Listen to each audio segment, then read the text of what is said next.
It wasn't the overdose that shocked people. It was the truth underneath.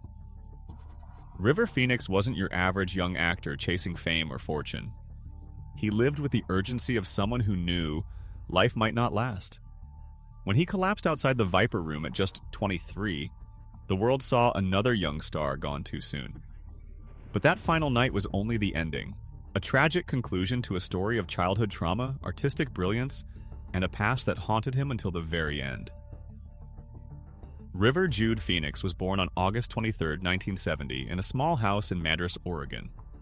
At birth, his last name wasn't Phoenix, it was Bottom. His parents, John and Arlen, were free-spirited hippies in search of higher meaning. That search led them to join the Children of God, a religious cult founded in 1968. Beneath the surface of its teachings was a dark belief system that normalized sexual acts between adults and children. River later revealed that he was sexually abused within the group at the age of 4. His family, constantly moving throughout South America, lived in poverty. They performed music on the streets just to eat, lived in shacks, and followed strict, disturbing ideologies. By 1977, when River was just 7 years old, the family could no longer ignore the horrors. They escaped the cult and returned to the U.S. with nothing but trauma and each other.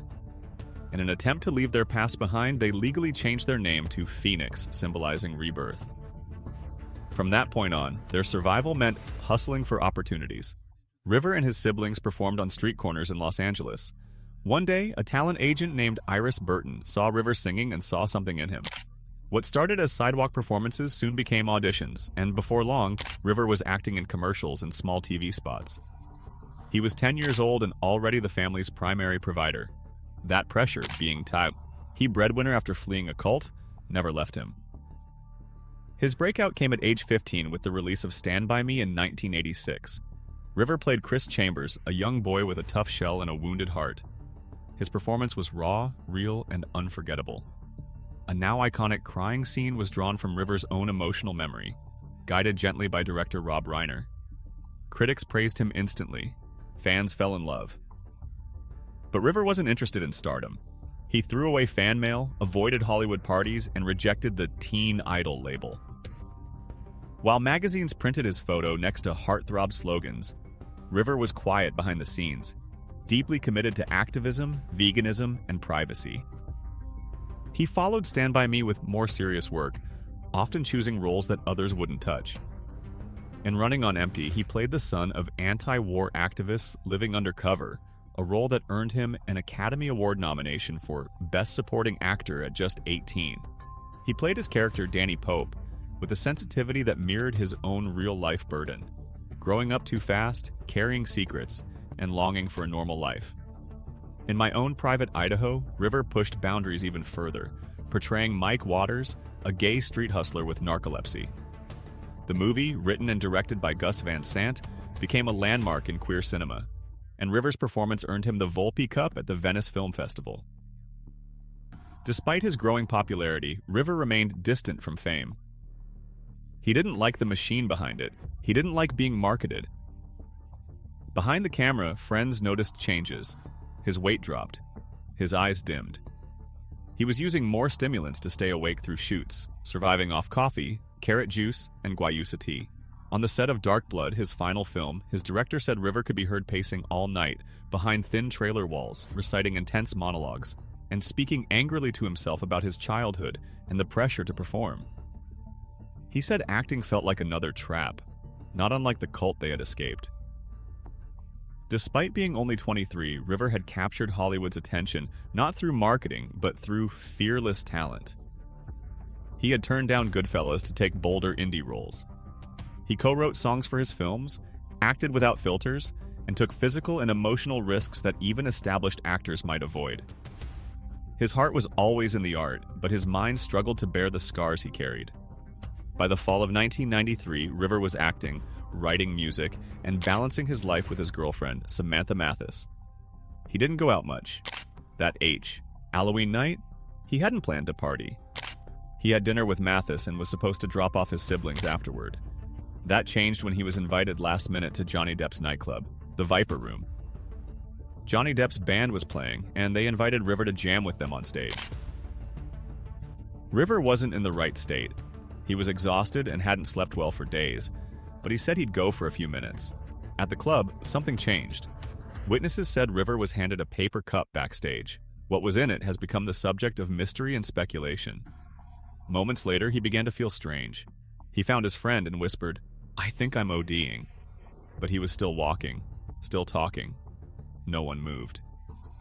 Minutes later, on the sidewalk outside the club, River collapsed. His sister Rain began giving mouth-to-mouth. His younger brother Joaquin called 911 from a payphone. Paramedics arrived and they tried 5 rounds of adrenaline, CPR, defibrillators. At 1:51 a.m., River Phoenix was declared dead. The autopsy showed something unusual. River had incredibly high levels of heroin, cocaine, Valium, and other substances in his system. But what made no sense was how those drugs got there. There were no needle marks, no powder in his nose, no signs of injection at all. His stomach contained enough cocaine to kill 8 people, yet it hadn't even reached his bloodstream. Experts call this an oral speedball, a nearly unheard of method for taking such a large combination of lethal substances. The only explanation? It was consumed in liquid form, possibly unknowingly. The last thing he drank, handed to him in a paper cup, was never traced. The man who gave it to him was never identified. Some witnesses said River thought it was just orange juice. Others suggest he knew exactly what he was doing, but was far more unwell than anyone realized. What is clear is that if he had received proper help 20 minutes earlier, he likely would have lived. That window closed while people around him stood still. His death crushed fans and stunned Hollywood. Outside the Viper Room, more than 15,000 roses were left on the sidewalk. Johnny Depp closed the club for 9 nights. Joaquin never spoke publicly about the night until decades later. Rain has said that she still remembers the sound of River gasping for air and the feeling of his chest beneath her hands. There wasn't closure, just questions and grief. Dark Blood, the film River never finished, was nearly destroyed by insurance companies, but the director rescued it and released a partial version nearly 20 years later. Even incomplete, River's performance was haunting, layered, and unforgettable. It reminded the world of what was lost. Today, River Phoenix is remembered as one of the most authentic actors of his time. He cared about roles that mattered, relationships that were real, and art that told the truth.